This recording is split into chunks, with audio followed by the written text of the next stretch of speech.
It's our turn, episode number 52, an interview with Diane Sauer. In this episode, I interview Diane Sauer from Shoot Again Games, and we discuss her path to becoming a game designer and her current Kickstarter project, Bigfoot vs. Yeti. And Frank tells us about one of his favorite games, Arkham Horror, the card game.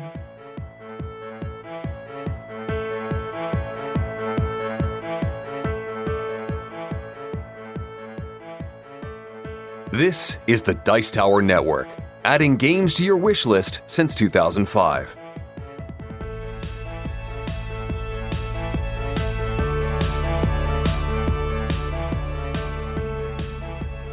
Hosting for this episode is generously provided by our fantastic patrons on patreon.com. As a thank you to our patrons, we post extra exclusive content just for them. If you'd like to help us out by pledging $1 per month or more, please visit patreon.com/OurTurnPodcast. Every dollar helps to keep this show going strong.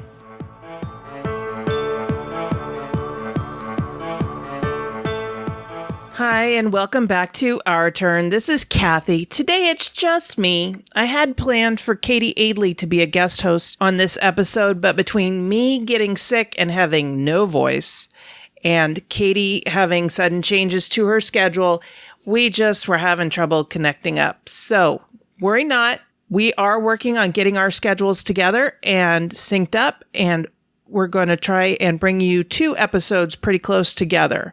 So, stay tuned for that. It's just rough trying to sync up schedules when one of you lives in Great Britain and the other one lives in California. We'll get it figured out, and Katie is welcome on the show anytime. I find her an absolute delight to chat with. In the meantime, I've been having loads of fun with both old favorites and new to me games. So let me tell you what I've been up to. So let me start off by telling you about a new to me game, my friend Richard Bright. Hi, Richard. He has been threatening for quite a while to introduce me to Santorini. And so we got a chance to play that a weekend or so ago at Library Game Day. This is a wonderful abstract strategy game. It's played on a grid that is shaped like the island of Santorini in the Mediterranean. In fact, it's even elevated above the board. The play board is elevated above an ocean board, and it looks like an island. Apparently, though, that was a Kickstarter exclusive feature, and the retail version is just going to be a flat board, which is understandable. Anyway, in this game, you are placing these buildings, and you're building them up to 3 stories. The object of the game is to get your little meeple person up to the top of the 3rd story before your opponent can cap it off. The first one to do that wins the game. It's a very simple concept. There's just so much to it that trying to figure out, you've got these 2 little meeples, a male and a female, and you're moving them around the board, and you're trying to figure out how to get these buildings placed so that you can get your meeple climbed up to the top of the 3rd story before your opponent does that, or before your opponent caps off the 3rd story you're trying to get to. Each player has asymmetric powers based on the Greek gods, and there's just so much to explore in this game because of these asymmetric powers. And then just trying to figure out a strategy that will work to stymie your opponent while allowing you the path to victory. Richard and I played, I think, 4 of these games in less than half an hour. So it's really a quick game. And I didn't win one of them, but that's fine. There is just so much more to explore in this game. I need to get a copy of this for my own collection so that Mark and I can explore this some more. This was really a very fun, intriguing, and challenging game, and I am very much looking forward to playing Santorini in the future. So this game was designed by Gordon Hamilton and published by Roxley Games in 2016. And I give it a 5. This is one of those games that should be a staple in every collector's collection. And I can't wait to add it to our collection. So that's Santorini. Then next, I've been going back to a favorite of mine, and that is Terraforming Mars by Jacob Furxelis and published by Stronghold Games in 2016. You've heard me talk about this game on this show before, so I won't go into a whole lot of depth on the strategy and the components and all of that. You're basically trying to make Mars habitable for humans, and the way that this is approached is done in very much a scientific manner. And I'm just been lately trying to explore different ways to try and get to victory. I have been doing much better. In fact, I got my highest score ever, which was over 100 points, which surprised the heck out of me because usually I'm stuck back in the 50s or 60s for final victory points. So I'm doing better with getting victory points. It's just figuring out how to beat everybody else at getting those victory points that I'm having trouble with. I've been concentrating a lot on the blue cards lately and not so much on the green cards. I've also been trying to remember to get the awards that are available and also use some of the projects to put cities on the board and greenery on the board and oceans on the board. There's just a lot to this game, and it's really hard to keep it all in mind rather than just concentrating on the cards in your hand. I need to, yes, the cards in your hand are important, but I need to also remember the other components on the board that will help with getting victory points at the end of the game. So Mark and I have been having fun playing that 2-player. I've also played it some 4 and 5-player. So I've been having a lot of fun with Terraforming Mars. I give it a 4.5 on our scale. The only reason it doesn't get a 5 is because of the component quality. I've had to sleeve the cards to keep them from getting damaged by repeated shuffling, and I wasn't real happy with the player mats, so I went and bought the Broken Token Organizer, which comes with wooden play mats, and I really enjoy using those. So those are a great addition to the game and a great way to upgrade it a little bit. So that's Terraforming Mars. And the last game that I'm going to talk about today is an old favorite of mine that has been in my collection for quite some time, and that is Lords of Vegas by James Ernest and Mike Selinker, and published by Mayfair Games in 2010. So in Lords of Vegas, again, this is a game you've heard me talk about on the show before. It's got to be in my top 10 favorite games of all time. If I were to go and rank games, I'm absolutely sure this would be in the top 10, definitely in the top 20. In this game, you are all buying property on the Las Vegas Strip, and when you get the property, it's parking lots, and your job is to turn it into casinos and earn the most victory points. And you do that by building your casinos big, merging them with other casinos, but maintaining control over the casino or challenging your co-owners for control of the casino. You can also add floors to your casino. Every piece of cardboard on the board that gets scored counts as a victory point. So if you have a 2-story casino that is 5 tiles big and then 2 stories tall, that's 10 victory points right there. Lords of Vegas is a lot of fun. It's easy to learn. It's a great strategy game.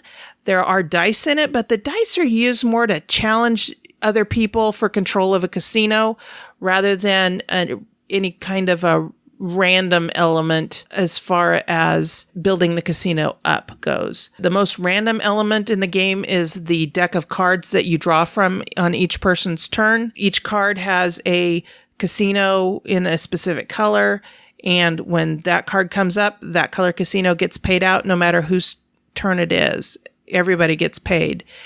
Then there are pay the strip cards that come up, and when the last pay the strip card comes up, the game ends right then and there. The only other thing that might end the game is if a person gets all the way to 100 victory points before the end of game card comes up. And I've only seen that done twice. My husband Mark did it once, and my friend Kim has photographic evidence that she has done it once as well. So it is a rarity when that occurs, though. But I give this game a 5 on the OTP rating scale. Again, this is one of my top 10 favorite games of all time. And if you have a chance to play this game, I highly recommend it. And if you like tile laying strategy games, even with a Vegas theme, then you're going to enjoy Lords of Vegas. So anyway, that's what I've been playing. You've heard us referring to and rating games by a rating scale. Here's how we're using this scale. 1. Give me back the time I spent playing it. 2. Has great potential as kindling. 3. Decent with some bugs. 4. A good solid game. And 5. Buy this now.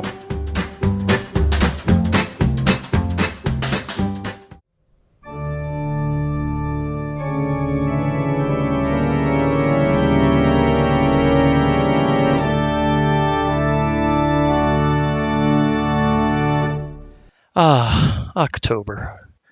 Baseball's heading to the World Series. Football's just getting started. Children's thoughts turn to costumes and candy, and horror movies are all over the big and small screen, and the gaming table.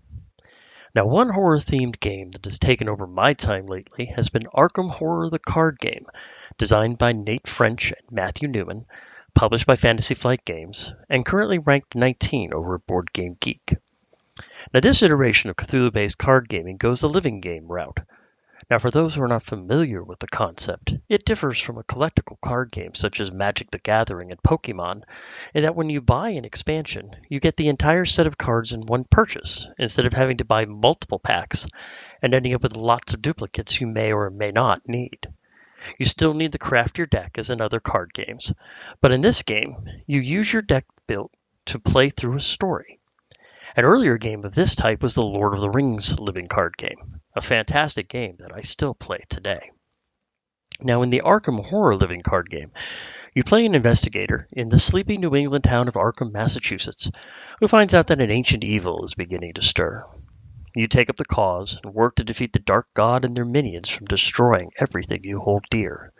The deck that you start with is initially tailored around a set of skills and abilities that relate to the character background, but as you seek out and stop the machinations of the old ones, you'll uncover new locations that must be investigated to uncover clues, defeat an ever-growing list of foes from cultists to monsters from beyond this dimension, and as you solve more scenarios, you'll gain experience that is used to buy more powerful cards for your deck. Now, as you progress through each story, there is a constant timer represented by doom tokens that, as they accumulate, moves the story forward act by act. It gives you a sense of urgency that you need to complete this story before the forces of darkness have completed their sinister plans.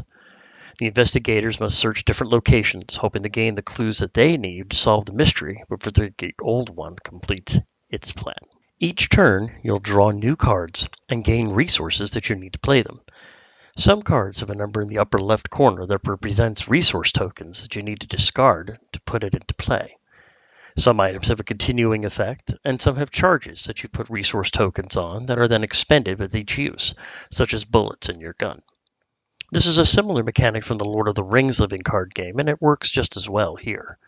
It does make planning out your turn important, since you may know of an upcoming challenge that having a gun or a manuscript available will make easier, so you may need to conserve your resources to get that item in play, instead of using your resources to play a card for an earlier challenge. Now, one aspect that makes Arkham Horror stand out from other living card games is that this game includes weakness cards, character flaws that, when they come up, can force you to change your strategy on the fly. For instance, one of the characters in the core set, Roland Banks, is a private investigator who has a weakness called cover-up that forces you to discard several clues as you initially find them. It makes it more difficult to solve the mystery you face by setting you back in your investigation. If you need to uncover clues to move on to the next act, this may force you to backtrack and go to locations you were not initially planning on, using up valuable cards and resources you were trying to conserve.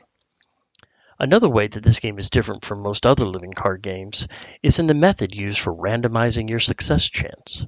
It uses number and symbol tokens in a doom bag that you pull after you've determined your success chance and what skills and abilities you have to modify it.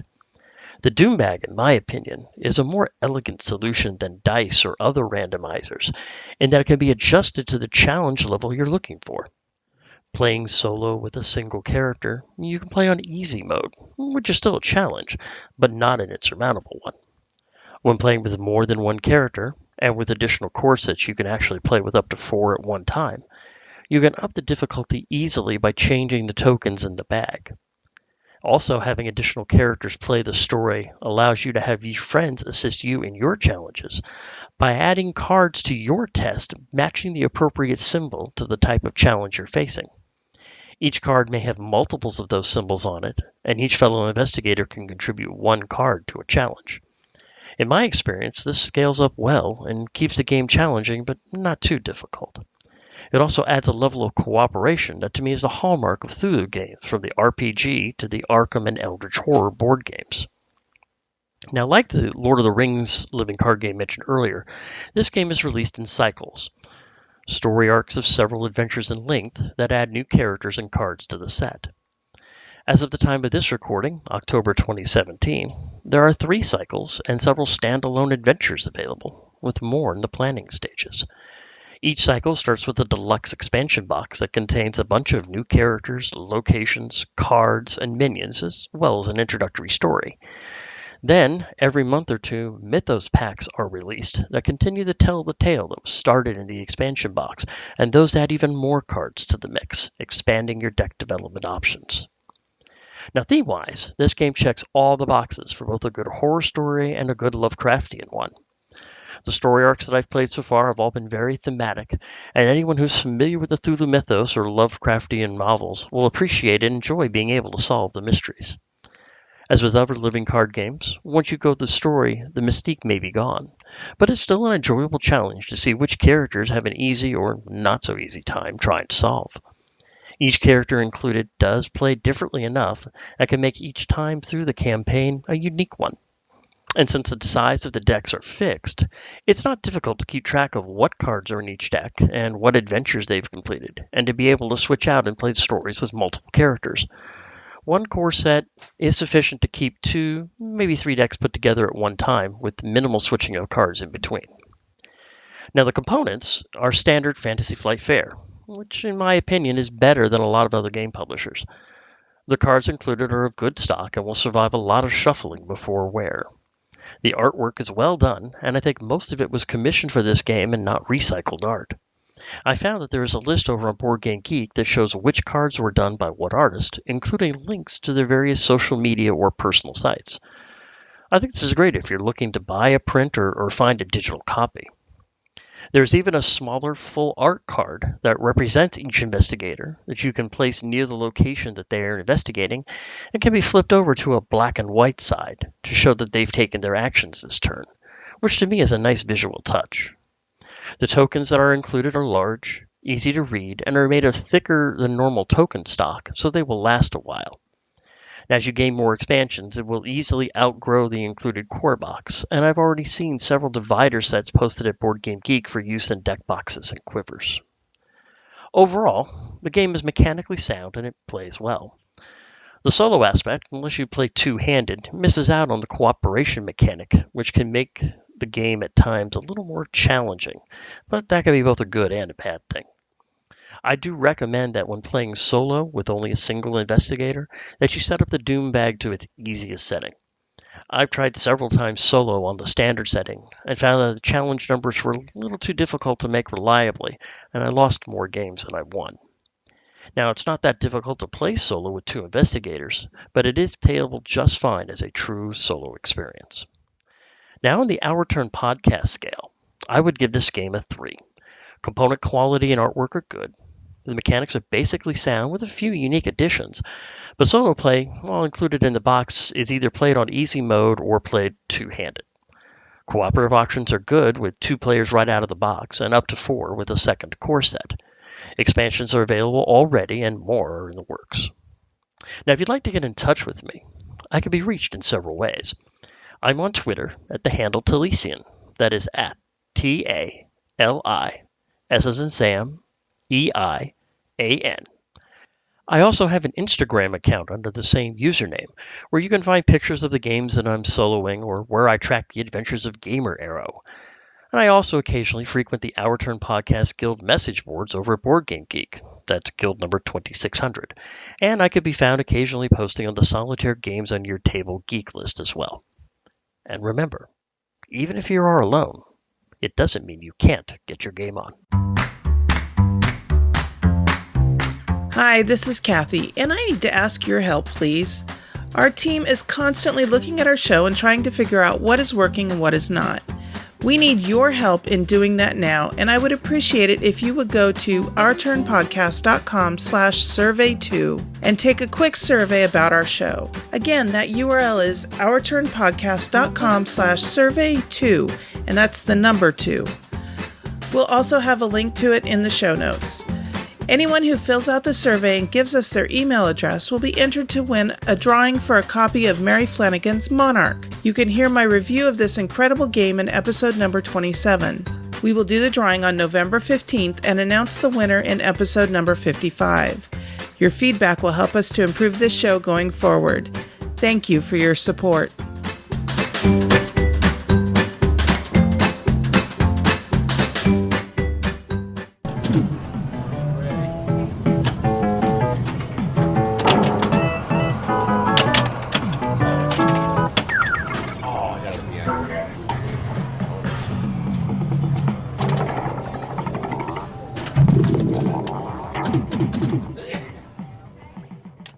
This is Future Cathy. During my interview with Diane Sauer, her connection seemed a little bit fritzy. The conversation was a good one, and you can understand what she's saying, but it's not up to our usual quality standards that we strive for on this show.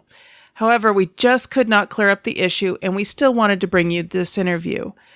We are still learning this craft, and when issues like this happen, we do our best to learn how to correct it. This just wasn't entirely fixable. I hope you enjoyed the interview anyway. Hi, this is Cathy, and today for the interview, I am talking with Diane Sauer, who is half of the game design team for a game called Conspiracy. She's here today to talk about her experiences in the game industry and her next project, a game called Bigfoot vs. Yeti. Welcome to Our Turn, Diane. Hi, Cathy. How are you doing? I'm great. I'm excited to have you here. I was very excited when I had been putting together a list of women game designers and your name was on it, and then all of a sudden you reached out to me through Twitter, and I was like, this is what a coincidence. That's perfect. Yeah, that was exciting. So let's start at the beginning. How did you first get into the gaming hobby? I got first into the gaming hobby back in high school, which I'm scared to say was in the late 70s. Okay. And there really wasn't, much of a community, at least that I knew of back then. I just happened to walk into a store that carried games, and they carried T-shirts and models and other stuff. But I saw these games, and I was really interested. There was at the time these micro games that were like $3, which was right in my price range. Uh-huh.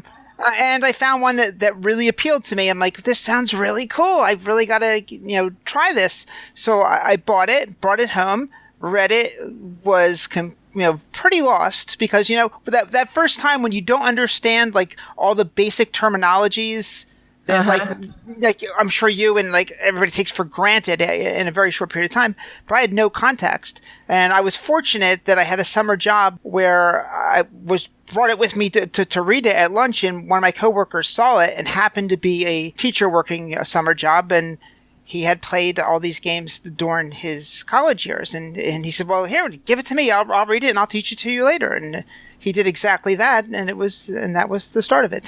Do you remember what game it was? Yes, it was a micro game called Sticks and Stones, and in that game you played tribe of Stone Age people. The solitaire game involved hunting a woolly mammoth, which is one of the reasons I bought it, because it's like, okay, it has a solitaire version because I want to like learn and see how this works, before I try to introduce it to other people. Okay. My husband also graduated high school in the 70s, and one of the games that he really enjoyed that he said was, really inexpensive and came in a small envelope was Ogre. Oh, Ogre, yeah, that was a big one back then, sure. And now we have a version of it that we have to put on a special shelf by itself because it's so huge. I've seen that version, and it is gigantic. Yeah, it's fun though. So you are the owner and sole employee of Shoot Again Pinball. Tell me about that. Well, it's Shoot Again Pinball. I've got two, and Shoot Again Games. Ah, okay. Shoot Again Games is the game company, and Shoot Again Pinball is my pinball restoration company. How did you get into that business? The way I got into that business is, again, growing up in the late 70s and early 80s is when I was college age. That was like the thing to do. You'd go to the mall with your friends and you'd hang out and you'd go shopping and you'd go to movies and the pizza place and the arcade. Those were like that was the stuff you did. Sure, I did that too. Right. So I spent a ton of time in arcades, and it was something I always enjoyed. And it never really thought about owning a machine, but then flash forward many years where I'm working a job and I get an unexpected bonus that I didn't have anything like earmarked for anything. I said, I've always wanted to do this. Let me get a pinball machine. Went to an auction, got one, got it home. It worked basically, but then I looked at it and I was like, well, it's dirty and this thing doesn't work and that thing should work better. So how do you fix it? And that led me on the journey of learning, on my own, like how to fix these games and how to restore them. And over time, it worked its way into a business. Wow. That's incredible. Now, did you get into the pinball side of things before or after the game design side? Oh, the pinball, well, I guess the game design technically was well before, but I was not able to produce anything because when I was trying to do this originally, it was in the 80s, and that there was just not the resources for printing or, even just creating prototypes, and the outlets for demoing things, and sure. Of course things like Kickstarter to fund it. None of those things existed, so it was something I pursued fairly far, but then it became obvious that would end up happening. The end game would have been I would have ended up with 8,000, but I would have printed 10,000 games, which was like the minimum back then. Mm-hmm. I would have ended up with 9,000 800 of them in my garage. Okay. And that was not my goals. That wasn't what I was going for. So I was like, this is just not going to work as a business now. But of course, many years later, when all those things came out, then eventually it was something that I could do. Cool.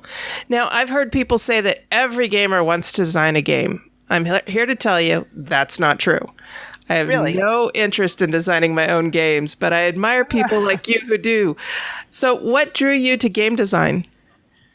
Let's see, I would start off by saying that I think everybody at least has ideas on, even if they're not going to design the game, wouldn't it be better if this or that, or if this rule wasn't there, or if there was a rule that allowed you to do this? Sure. But for me, I just, I had... Besides the board gaming and stuff, I also got into early on Dungeons and Dragons, and my friend and I, who were kind of the main core of it, we decided that was too limiting, so we designed our own role playing game and ran that for like 20 years with a group, weekly group. So that kind of got me into it, and then as the role playing progressed, we would intermix the board games. And then sometimes I started thinking, well, geez, maybe I can somehow work a board game into the role playing and kind of use them as a tool, as a role playing tool. Like, okay, hey, we're going to fight this battle. Boom, here's this game. That's okay. That kind of thing. So that kind of started it, and then I just started getting ideas. I was always kind of a creative person. I went to school for television production. That's what my degree is in. And I did some producing and directing of educational stuff back in the 80s, and worked with very, very, very early interactive technologies. So I always kind of had that kind of thing, figuring out how things work and coming up with ways to make things work better. And I eventually started trying to simulate. The big game that I tried to sell in the 80s was a simulation of the movie Night of the Living Dead. I was a big zombie fan, like way, way, way before it was cool. Uh-huh. And Night of the Living Dead, I thought, was just a perfect game, a perfect movie that could really be a cool game. And so I started by making that into a game, and I contacted the people and tried to get it printed and everything else, and went through trying to get it licensed and all that stuff. And were you successful? No, it just never. Now again, it came down to that. It's just too expensive. Back it was just too expensive, and like I'm talking to you, Quinto. I'm talking to Avalon Hill back then. And honestly, they're not obviously very interested in having, sending somebody else, setting up a competitor, right? Right. But the thing is, you didn't have other print shops that could really do everything that needed to be done for a game. You would end up ultimately, if you tried to do it, I think you would end up, going piecemeal to all these different places, and that's going to make it less cost effective, and etc. It just Yeah, I watched a documentary recently about the evolution of Twilight Imperium. And it said that when the designer of that game, and I'm blanking on his name right now, but when he started, he went piecemeal. He did everything piecemeal, and then he assembled all the boxes himself. Yeah, totally believable. that must have just been an overwhelming chore. So tell me about your first published game. Well, I guess I have several games published. The first one I would consider a real published game that... well, for shooting in games, it was Looting Atlantis. But the first game that was, which I still, like, that was mainly my husband, Nick. But I did all the development on it, and I handled the Kickstarter and the printing and all that stuff. Uh-huh. Because obviously with my pinball business, I have a lot more flexibility in schedule compared to Nick, who's a scientist, and he has a very set schedule. He has a very, more rigid schedule, and he'll get into things that he'll be stuck for long periods of time and stuff. So that fell on me. But Conspiracy was the first game that I'd say was my game. Mm-hmm. And it was a game where players got to be conspiracy theorists, trying to prove the various conspiracies, reptilian overlords, role playing as devil worship, chemtrails, all that kind of stuff, and that was my first. I just finished just this past year. My most recent one is Pinball Showdown, which again should surprise no one that I eventually came out with a pinball game. So I was going to ask you about Pinball Showdown. From what I understand, the players are the balls in this? Yes, the players are actually the pinballs. How does that work? Well, it's not the problem. It took me a long time to get to that because I always wanted, I wanted a pinball game, and I wanted it to kind of give you the vibe of pinball. And the problem with making pinball into a game is you're kind of limited in that in pinball, players take turns, right? They go one at a time playing the game. And I didn't see, and they're playing on the same playfield, sure, but obviously it's different for every player. I just couldn't find a good way that made that interesting. And I thought it didn't feel, never felt like pinball. I tried bigger picture things, like, okay, how about if we ran the arcade and we were competing arcade owners? I tried all these different things. And I never had occurred to me, about the pinball until one day I just literally woke up with the idea in my head, you are the pinball. And that was just one of those, like, just lightning strikes, like, oh, you are the players of the pinballs. You do it during multi-ball, which is when the mode in a pinball machine, when there's more than one pinball on the playfield, that gets rid of the, okay, we're all playing on the same, now we're all on the same playfield at the same time. Okay. So that was the inspiration. It was years in the making, but that's ultimately what it just kind of came to. Now I'm really intrigued, and I'm going to have to look this game up because that sounds like a lot of fun. So you created Conspiracy, and that gets its theme from supermarket tabloids. Were you just looking at a tabloid one day and thought, yeah, I can make this into a game? No, but what it was is, as a kid, and your husband probably, I don't know if you do, remember like In Search Of with Leonard Nimoy, or I do remember that. Clark's Mysterious World. Going back a little further, there were things like Chariots of the Gods. There was this kind of in the 70s and early 80s. There was this kind of fascination with all that sort of stuff, and I just ate that up. And of course, the tabloids, the Weekly World News and those kind of things, really picked up on this and really had all kinds of insane and crazy stories. I never believed any of them, but I found them fascinating to read, or the thinking as a kid, well, what if this was real? What if, all these things were happening?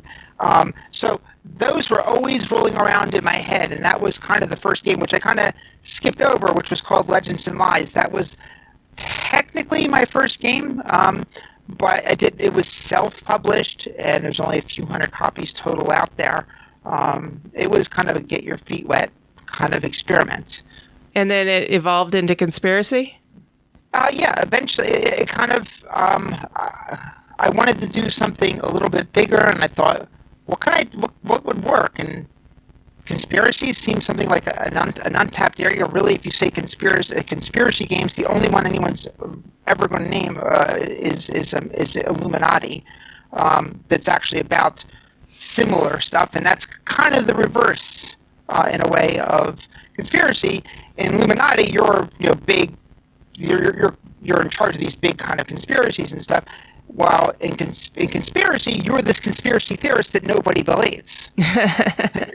You're trying to say, hey, wait a minute, these reptilian overlords are really taking over the world, and no one's listening to you for some reason. And you're trying to overcome that. And I had a mechanic that I originally came up with Legends and Lies, which is in Conspiracy and is in the game, the new game, which I call discrediting.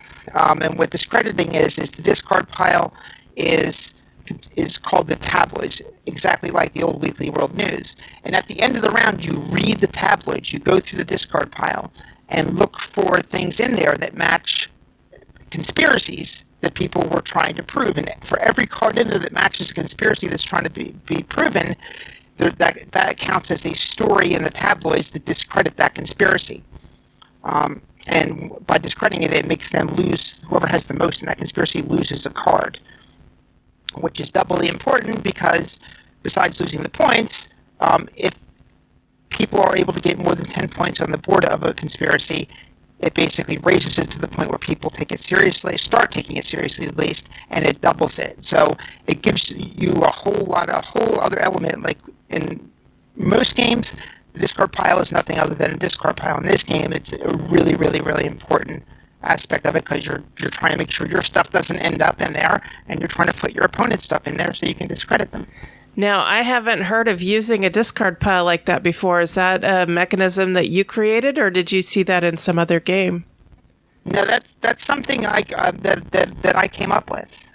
Oh, great! And so, and that's why like the sequel is it uses the same kind of engine with that discrediting mechanic. So now, speaking of the sequel, your next project is Bigfoot versus Yeti, and you're calling this the sequel to Conspiracy. Is that right? Yeah, that's right. It has the basic engine with the tabloids and the discrediting, but it's in this game we're all cryptozoologists trying to prove Bigfoot, Loch Ness Monster, Jersey Devil, Mothman, Chupacabra, etc. And on top of that, we've kind of somehow found ourselves in the middle of this conflict between Bigfoot and Yeti. Yeti's kind of sick of playing second fiddle. Bigfoot's kind of got a huge ego, and and Yeti's always kind of getting pushed to the back. So anyway, you have to kind of pick a side in that battle, and that's kind of part of it too. Now, are you a fan of the TV show Grimm? No, I'm not. Oh, because they use a lot of the same, their kind of monster of the week formula draws from a lot of the legendary creatures that you're talking about in Bigfoot versus Yeti. Oh, that's cool. Yeah. I always thought that was more like at least from the. I always thought it was more like fairy tale stuff. It pulls monsters from fairy tales, but they've also had the chupacabra on. They've had lake monsters. Oh, cool. See, I didn't know that. Yeah, lots of different things on it. Now, it's my understanding Bigfoot versus Yeti is coming to Kickstarter here pretty soon. Okay, so it's on Kickstarter now. So when people hear this, yeah, it'll be live on Kickstarter, and we will definitely have a link in the show notes for this episode to your Kickstarter. So, is this your first time doing a Kickstarter, or did you do Conspiracy through Kickstarter? We did. This is our fifth or sixth Kickstarter. Oh, wow. I think fifth. We did the Legends and Lies, which was the self-published one. We did that. We did a expansion to that. Then there was Looting Atlantis, and then there was Conspiracy, and then there was Pinball Showdown. So this will actually be number 6. Oh, wow. Wow. So you're getting to be an old hand at this. Yeah, but it doesn't. I'd like to say it gets a lot easier, but I don't think it does. So, do you have any advice for anybody who does want to get into being a game designer? Yeah, sure. I mean, first off, you need feedback more than anything else, and you need feedback beyond your circle of friends. That's one of the things, and one of the biggest mistakes that I see is people, they have a game and they've developed it in their house and they've played it with their family or their friends, and that's as far as it's gotten. And one playing by somebody outside the family ends up, completely, breaking it because nobody ever did this. Well, yeah, because people in your group don't do that, but people in other groups do. Mm-hmm. So that would be I think number one is to get as many people to play it, and especially people that you don't know and don't have a vested interest in, like, making you happy to play your game. And also, I'd say that make sure that you do spend some time. If you've been gaming a long time, then you're already kind of ahead of the curve. But some people will game for a few months or a year, and they'll think, okay, I can do this, and they'll do it. And some do. I mean, it's not impossible. I'm not saying that. I'm just saying that there's a lot of history that came before you, and there's a lot of things. And so getting to know what's out there, what's been done, and then just like the industry in general is a good thing.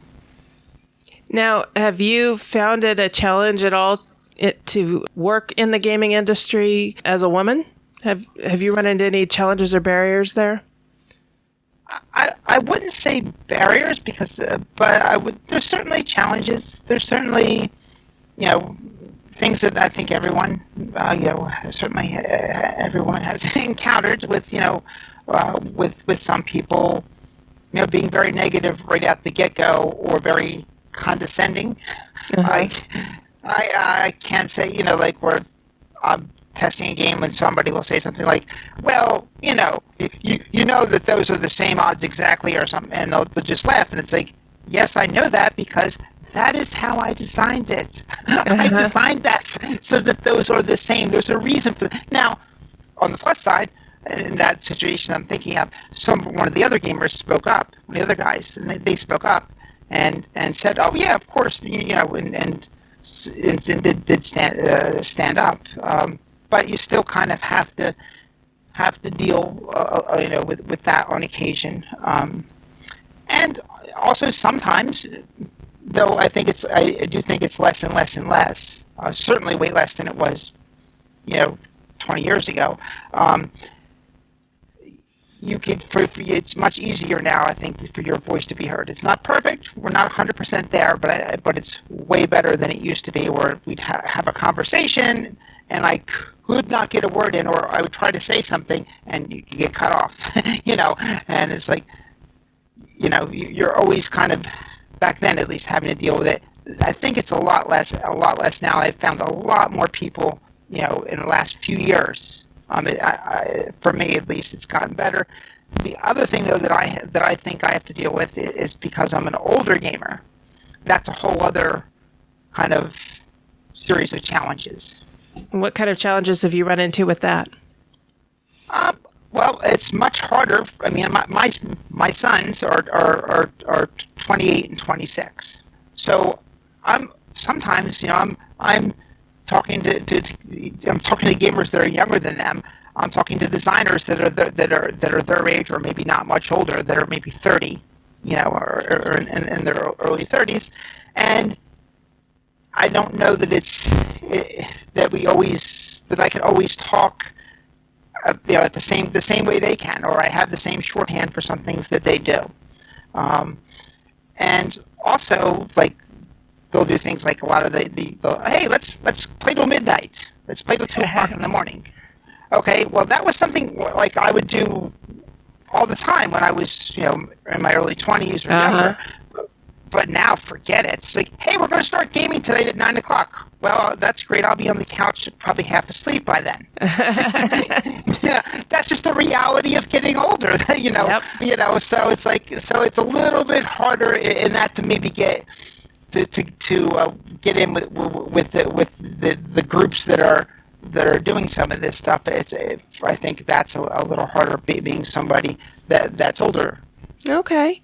So you've got this Kickstarter coming up for Bigfoot versus Yeti, and I know a lot of game designers usually have 2 or 3 irons in the fire. Do you have any other projects on the back burner that are coming up? Yeah, after this, I think we're finally going to push through, and we're going to do a game that started out mainly as my husband's design, but I think I've got my hand in this a lot more now than when it first started. It's called Born to Serve. We've been testing it for years and changing it and refining it. In the game, Born to Serve, the name has a double meaning. You're a group of superheroes who've all lost their funding from the government for the superhero group, and now you actually have to go out and get a real job to kind of support yourself. Unfortunately, you're like a grade, you're a low grade group of heroes, and you're from a small town, and there's only one job open right now, and it's for a waiter at the restaurant across the street. So the owner decides to give you all a chance for one night to be waiters and waitresses, and whoever gets the best tips by the end of the night, wins. And of course. Since you're superheroes, you have powers, so you're not above, occasionally using your power here and there on this, to give yourself a little bit of an advantage. That sounds like fun. Yeah, it's one of the ones I really have a lot of vision, like as to what I want it to look like and what I want it to be. So that's one of the things that's been taking so long, is finding the right artist and. Getting everything to the exact right way that we want it. Okay. That sounds great. I hope when you're ready to publish it, you'll come back on and tell us about it. Oh, absolutely. If people want to get a hold of you online, what's the best way to reach out to you? To me personally, it's Diane at shootagainpinball.com. That's my one email address. Though it says pinball, it's Shoot Again Games too. Same thing. That's me. Okay. Or we have Shoot Again Games is on Facebook, at Shoot Again Games on Twitter. We have a website, shootagaingames.com. So all those would be ways of getting in touch with me. Fantastic. Well, thank you so much for coming on and telling us about Bigfoot versus Yeti. I wish you good luck with that. Well, thank you very much, and thank you so much for having me. It's great to I listened to this podcast, so it's really great to be on it. Oh well, I'm so glad to hear that. Thank you. Hi, I'm Carla Kopp from Weird Giraffe Games, and this is Our Turn Podcast, Women on Gaming.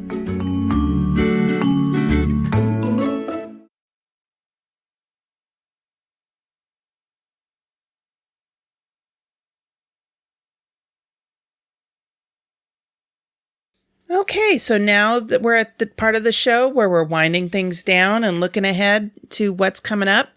And I have been incredibly busy lately, and it doesn't look like it's going to be slowing down anytime in the near future. So this weekend is a game day at my friendly local game store, and so I'm looking forward to going to that and seeing who brings what.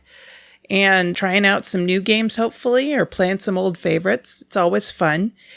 And then I have a couple of projects going on. One of them is kind of a secret project right now, but there will be more information coming out about that in the near future. And the other project is that we finally got approval to put on a show at Conquest Avalon here in Sacramento in November. So it's November 17th, 18th, and 19th. And we're going to be doing a panel discussion / live taping of this show on November 18th between 2 and 5 o'clock in the afternoon. So if you're going to be in Sacramento on November 18th, please come by Conquest Avalon at the Crown Plaza in Sacramento. I will have a link to the convention website in the show notes. And I hope you'll come by and help us put on this show. We're hoping to have maybe some prizes, definitely interview some people, hopefully interview some fans of the show and get your voices heard on the show. We're hoping to have a good time with it. Sarah Reed and Amanda and I will all be there, as will Frank. We were hoping to have some other contributors on from the show up, but for some reason Jesse thinks it's unreasonable to expect him to drive here from Nebraska in November, and I can identify with that, I suppose. And then Jessica is also, she lives back east, so she's not going to be able to make it either. But I think we're going to have a lot of fun. We're going to have a great discussion, and we hope that some of you will show up at the panel and participate in the recording of our show. So anyway, until next time, and on behalf of the entire Our Turn podcast crew, that was our turn. Now it's yours.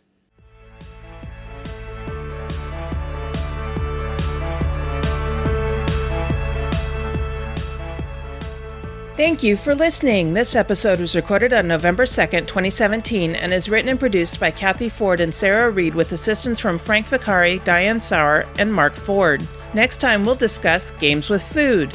We want and encourage your questions, comments, and feedback. Please call 916-426-2873 and leave us a short voicemail, or send an email to feedback@ourturnpodcast.com. Our theme music was composed by Adriana Crickle. Incidental music was provided by Ben Sound. Please check out our show notes to learn more about these talented artists. The material in this episode is copyrighted under Creative Commons Attribution Non-Commercial No Derivatives 4.0 International License. If you want to learn more about the games discussed in this episode, please visit our website at ourturnpodcast.com/episode 52. You can find a list of the games along with links to their listing on BoardGameGeek.com. We are proud members of the Dice Tower Network.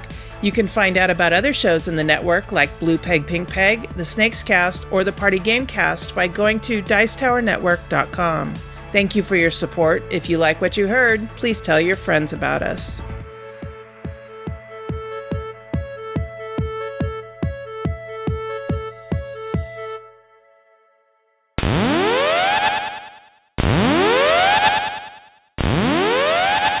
The count is 0. I say again, the count is 0. The concern level has been raised to fuchsia, and all citizens are urged to shelter in place and await further instructions.